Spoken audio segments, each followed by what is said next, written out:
ರಸ್ತೆ ಸಾರಿಗೆ ಮತ್ತು ಸುರಕ್ಷತಾ ಮಸೂದೆಯನ್ನು ವಿರೋಧಿಸಿ ನಾಳೆ ರಾಷ್ಟ್ರವ್ಯಾಪಿ ರಸ್ತೆ ಸಾರಿಗೆ ನಿಗಮಗಳು ಬಂದ್ಗೆ ಕರೆ ನೀಡಿದೆ. ಕೆಎಸ್ಆರ್ಟಿಸಿ, ಬಿಎಂಟಿಸಿ, ಎನ್ಇಕೆಆರ್ಟಿಸಿ, ಎನ್ಡಬ್ಲ್ಯೂಕೆಆರ್ಟಿಸಿ ನೌಕರರು ಬಂದ್ಗೆ ಸಾಥ್ ನೀಡಲಿದ್ದಾರೆ. ಜೊತೆಗೆ ಅಖಿಲ ಭಾರತ ಕಾರ್ಮಿಕ ಒಕ್ಕೂಟ ಸೇರಿದಂತೆ 10ಕ್ಕೂ ಹೆಚ್ಚು ಕಾರ್ಮಿಕ ಸಂಘಟನೆಗಳು ಬಂದ್ಗೆ ಕರೆ ನೀಡಿದೆ. ಕೇಂದ್ರದ ಕಾರ್ಮಿಕ ವಿರೋಧಿ ಆರ್ಥಿಕ ಕಾನೂನುಗಳಿಗೆ ವಿರೋಧ, ಕಾರ್ಮಿಕರ ಕನಿಷ್ಠ ವೇತನ 15,000ಕ್ಕೆ ನಿಗದಿಗೆ ಪಟ್ಟು, ರಸ್ತೆ ಸಾರಿಗೆ ಮತ್ತು ಸುರಕ್ಷತೆಯ ಬಿಲ್ ವಾಪಸ್ಗೆ ಆಗ್ರಹ, ರೈಲ್ವೆ, ಬ್ಯಾಂಕಿಂಗ್, ರಕ್ಷಣಾ ಕ್ಷೇತ್ರದಲ್ಲಿ ವಿದೇಶಿ ಹೂಡಿಕೆಗೆ ವಿರೋಧಿಸಿ ಮುಷ್ಕರವನ್ನು ನಡೆಸುತ್ತಿದ್ದಾರೆ. ನಾಳೆ ಬೆಳಿಗ್ಗೆ 6ರಿಂದ ಸಂಜೆ 6ರವರೆಗೆ ಎಲ್ಲ ಸೇವೆಗಳು ಸ್ಥಗಿತವಾಗಲಿದೆ.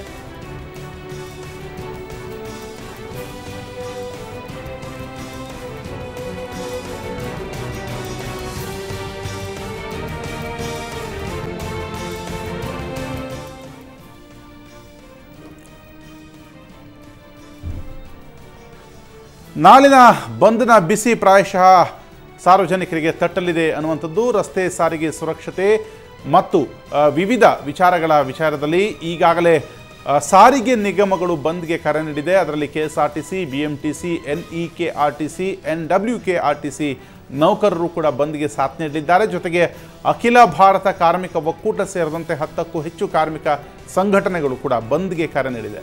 ಕೇಂದ್ರದ ಕಾರ್ಮಿಕ ವಿರೋಧಿ ಆರ್ಥಿಕ ಕಾನೂನುಗಳಿಗೆ ವಿರೋಧ, ಕಾರ್ಮಿಕರ ಕನಿಷ್ಠ ವೇತನ 15,000ಕ್ಕೆ ನಿಗದಿಗೆ ಪಟ್ಟು, ರಸ್ತೆ ಸಾರಿಗೆ ಮತ್ತು ಸುರಕ್ಷತೆಯ ಬಿಲ್ ವಾಪಸ್ಗೆ ಆಗ್ರಹ, ರೈಲ್ವೆ, ಬ್ಯಾಂಕಿಂಗ್, ರಕ್ಷಣಾ ಕ್ಷೇತ್ರದಲ್ಲಿ ವಿದೇಶಿ ಹೂಡಿಕೆಗೆ ವಿರೋಧಿಸಿ ಮುಷ್ಕರವನ್ನು ನಡೆಸುತ್ತಿದ್ದಾರೆ. ಕೇಂದ್ರ ಸರ್ಕಾರ ಏನು ರಸ್ತೆ ಸುರಕ್ಷತಾ ಮಸೂದೆ ಅಂತ ಹೆಸರಿನಲ್ಲಿ ಇವತ್ತು ಇಡೀ ದೇಶದಲ್ಲಿರ್ತಕ್ಕಂಥ ಸಾರಿಗೆ ನಿಗಮಗಳನ್ನ ಸರ್ವನಾಶ ಮಾಡಲಿಕ್ಕೆ, ಅಂದರೆ ಖಾಸಗೀಕರಣ ಮಾಡಲಿಕ್ಕೆ ಹೊರಟಿರ್ತಕ್ಕಂಥದ್ದು. ಅದರಿಂದ ನಾವು ಇಡೀ ದೇಶದ ಸಾರ್ವತ್ರಿಕ ಸಂಸ್ಥೆಗಳು ಏನಿದೆ ಎಲ್ಲ ನೌಕರು ಕೂಡ ನಾಳೆ ದಿವಸ ಮುಷ್ಕರ ಮಾಡ್ತಾರೆ. ಬರೀ ಸಾರಿಗೆ ನೌಕರು ಮಾತ್ರ ಅಲ್ಲ, ಬ್ಯಾಂಕು, LIC, ಅಂಗನವಾಡಿ ಮತ್ತು ದುಡಿಯುವಂಥ ಯಾರು ಕಾರ್ಮಿಕರಿದ್ದಾರೆ ಈ ದೇಶದಲ್ಲಿ, ಬಿಡಿ ಕಾರ್ಮಿಕರು ಇವತ್ತು ಮುಷ್ಕರ ಮಾಡ್ತಾರೆ, ಆಟೋದವರು ಕೂಡ ಮುಷ್ಕರ ಮಾಡ್ತಾರೆ. ಯಾವುದೇ ಕಾರಣಕ್ಕೂ ಖಾಸಗೀಕರಣ ಮಾಡಬಾರ್ದಂಥ ಉದ್ದೇಶದಿಂದಲೇ ಇವತ್ತು ನಾವು 2ನೇ ತಾರೀಕು ನಾಳೆನೇ ಸಹ ಮುಷ್ಕರವನ್ನು ನಾವು ಮಾಡ್ತಾ ಇರ್ತಕ್ಕಂಥದ್ದು. ಬೆಳಿಗ್ಗೆ ಮಾಮೂಲಿ 6 ಗಂಟೆಯಿಂದ ಸಾಯಂಕಾಲ 6 ಗಂಟೆವರೆಗೂ. ಬೆಲೆ ಏರಿಕೆ ಒಂದು ಪ್ರಮುಖವಾಗಿ, 2ನೇದು ರಸ್ತೆ ಸುರಕ್ಷತಾ ಮಸೂದೆ, 3ನೇದು ಮಿನಿಮಮ್ ವೇಜ್ ಕನಿಷ್ಠ ಕೂಲಿ 15,000 ಇರಬೇಕು. ಆಮೇಲೆ ಕಾಂಟ್ರಾಕ್ಟ್ ಲೇಬರ್ ಸಿಸ್ಟಮ್ ಇರಬಾರ್ದು, ಪೆನ್ಷನ್ ಎಲ್ರಿಗೂ ಪೆನ್ಷನ್ ಸಿಗಬೇಕು, ಅಲ್ಲಿ ಬಂಡವಾಳವನ್ನು ವಾಪಸ್ ತಗೋಬಾರ್ದು, withdrawal of road transport safety bill, regulation of scheme workers as government employees, withdrawal land acquisition bill, no to FDI, defence, railways, financial sector, retail, trade unions. ಒಟ್ಟು 12 ಬೇಡಿಕೆಗಳನ್ನು ನಾವು ಇದರ ಮುಂದೆ ಮಂಡಿಸಿದ್ದೀವಿ. ಆದ್ದರಿಂದ ಇವತ್ತು ಎಲ್ಲ ಯೂನಿಯನ್ಗಳು, ಸುಮಾರು 10 ಕೇಂದ್ರೀಯ ಸಂಘಟನೆಗಳು ಒಂದಾಗಿ ಈ ಹೋರಾಟಕ್ಕೆ ಇಳಿದಿದೆ. ನಾಳೆ ಸಂಪೂರ್ಣವಾಗಿ ಈ ಹೋರಾಟ ಇಡೀ ದೇಶಾದ್ಯಂತ, ಪ್ರಮುಖವಾಗಿ ಕರ್ನಾಟಕದಾದ್ಯಂತ ಸಂಪೂರ್ಣವಾಗಿ ಯಶಸ್ವಿಯಾಗುತ್ತೆ ಅನ್ನೋದಕ್ಕೆ ಅನುಮಾನನೇ. ಇನ್ನು ಈ ಕುರಿತಾಗಿ ಹೆಚ್ಚಿನ ಮಾಹಿತಿಗಾಗಿ ನಮ್ಮ ಪ್ರತಿನಿಧಿ ಮಮತಾ ನಮ್ಮೊಂದಿಗೆ ನೇರ ಸಂಪರ್ಕದಲ್ಲಿದ್ದಾರೆ. ಮಮತಾ, ನಾಳಿನ ಈ ಹಲವು ಸಂಘಟನೆಗಳ ಬಂದ್ ಏನಿದೆ ಪ್ರಮುಖವಾಗಿ ಸಾರಿಗೆ ವಿಭಾಗಕ್ಕೆ ಬಿಸಿ ತಟ್ಟಲಿದೆ ಮತ್ತು ಸಾರ್ವತ್ರಿಕವಾಗಿ ಈ ಬಂದ್ನ ಬಿಸಿ ಹೇಗೆ ತಟ್ಟುತ್ತೆ, ಯಾವೆಲ್ಲ ವಿಭಾಗಗಳು ನಾಳೆ ಬಂದ್ಗೆ ಕೈ ಜೋಡಿಸಿವೆ? ಮುಖ್ಯವಾಗಿ ರಾಘವೇಂದ್ರ, ಏನು ಸಾರಿಗೆ ಇಲಾಖೆಗೆ ಬಿಸಿ ತಟ್ಟಲಿದೆ ಅಂತಲೇ ಹೇಳ್ಬೋದು. ಯಾಕಂತಂದರೆ ಇಡೀ ಏನು ದೇಶಾದ್ಯಂತ ಸಾರಿಗೆ ಇಲಾಖೆ ಅಂದರೆ ಸಾರಿಗೆಯಿಂದಲೇ ಜಾಸ್ತಿ ವಹಿವಾಟು ಆಗುವಂಥದ್ದು. ಆದರೆ ನಾಳೆ ಏನು ಭಾರತ ಬಂದ್ ಹಿನ್ನೆಲೆಯಲ್ಲಿ ಅತಿ ಹೆಚ್ಚು ನಷ್ಟವನ್ನು ಅನುಭವಿಸುವಂಥದ್ದು ಕೂಡ ಸಾರಿಗೆ ಇಲಾಖೆ ಅಂತಲೇ ಹೇಳ್ಬೋದು. ಏನು ಸಾರಿಗೆ ಸುರಕ್ಷತಾ ಮಸೂದೆಯನ್ನು ವಾಪಸ್ ಪಡಿಬೇಕು ಅನ್ನುವಂತಹ ಹಿನ್ನೆಲೆಯಲ್ಲಿ ಸಾರಿಗೆ ಇಲಾಖೆ ಒಂದೆಡೆ ಬಂದ್ಗೆ ಒಂದು ಏನು ಕರೆ ನೀಡಿದರೆ, ಇತ್ತ ಕಾರ್ಮಿಕರ ಸಂಘಟನೆ ಏನು ಅಖಿಲ ಭಾರತ ಕಾರ್ಮಿಕ ಒಕ್ಕೂಟ ಸೇರಿದಂತೆ ಸುಮಾರು 10ಕ್ಕೂ ಹೆಚ್ಚು ಕಾರ್ಮಿಕರ ಸಂಘಟನೆಗಳು ಈ ಒಂದು ಬಂದ್ಗೆ ಕರೆ ನೀಡಿರುವಂಥದ್ದು. ಕಾರ್ಮಿಕರ ಕನಿಷ್ಠ ವೇತನವನ್ನು 15,000ಕ್ಕೂ ಹೆಚ್ಚು ಮಾಡಬೇಕು, ಹಾಗೂ ಪಿಂಚಣಿಯನ್ನು ನೀಡಬೇಕು, ಇನ್ನೂ ಹಲವಾರು ಬೇಡಿಕೆಗಳನ್ನು ಇಟ್ಟುಕೊಂಡು ನಾಳೆ ಏನು ಭಾರತ ಬಂದ್ಗೆ ಒಂದು ಕರೆಯನ್ನು ನೀಡಿರುವಂಥದ್ದು.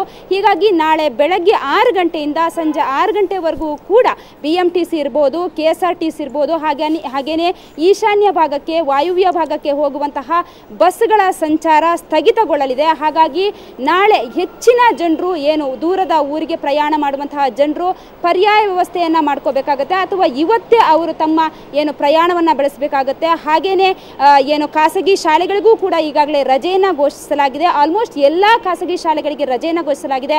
ಹಾಗೇನೆ ಏನು ಅಂಗನವಾಡಿಗಳಿಗೂ ಕೂಡ ರಜೆಯನ್ನು ನೀಡಲಾಗಿದೆ. ಆದರೆ ಇದ್ರ ಜೊತೆಗೆ ಬ್ಯಾಂಕ್ಗಳು, ಇನ್ನು ಏನು ಅಂಚೆ ಇಲಾಖೆಗಳಿಗೂ ಕೂಡ ರಜೆಯನ್ನು ನೀಡಿರುವಂಥದ್ದು. ಆದರೆ ಸರ್ಕಾರಿ ಶಾಲೆಗಳಿಗೆ ಇದುವರೆಗೂ ಕೂಡ ರಜೆಯನ್ನು ನೀಡಿಲ್ಲ. ಹಾಗಾಗಿ ಸರ್ಕಾರಿ ಕಚೇರಿಗಳಿರ್ಬೋದು, ಸರ್ಕಾರಿ ಶಾಲೆಗಳಿರ್ಬೋದು, ಇವೆಲ್ಲವೂ ಕೂಡ ಇನ್ನು ಏನು ರಾತ್ರಿ ವೇಳೆಯಲ್ಲಿ ಏನೋ ಒಂದು ನಿರ್ಧಾರವನ್ನು ಸರ್ಕಾರ ತೆಗೆದುಕೊಳ್ಳುತ್ತೆ ಅನ್ನುವಂತಹ ಒಂದು ಮಾತು ಕೇಳಿ ಬರ್ತಾ ಇದೆ. ಹಾಗೇನೆ ಏನು ದಿನನಿತ್ಯದ ಅಗತ್ಯದ ವಸ್ತುಗಳಾದಂತಹ ಹಾಲಿರ್ಬೋದು, ಹಾಗೇನೆ ಪತ್ರಿಕೆಗಳಿರ್ಬೋದು, ಇನ್ನು ಆಂಬ್ಯುಲೆನ್ಸ್ ಸೇವೆ ಇರ್ಬೋದು, ಮೆಡಿಕಲ್ ಇರ್ಬೋದು, ಆಸ್ಪತ್ರೆಗಳು, ಇವೆಲ್ಲವೂ ಕೂಡ ಎಂದಿನಂತೆ ಕಾರ್ಯನಿರ್ವಹಿಸುತ್ತವೆ. ಇದಕ್ಕೆ ಯಾವುದೇ ರೀತಿಯ ಒಂದು ಅಡ್ಡಿ ಇರೋದಿಲ್ಲ. ಎಂದಿನಂತೆ ತನ್ನ ಕೆಲಸವನ್ನು ಮುಂದುವರಿಸಲಿದೆ.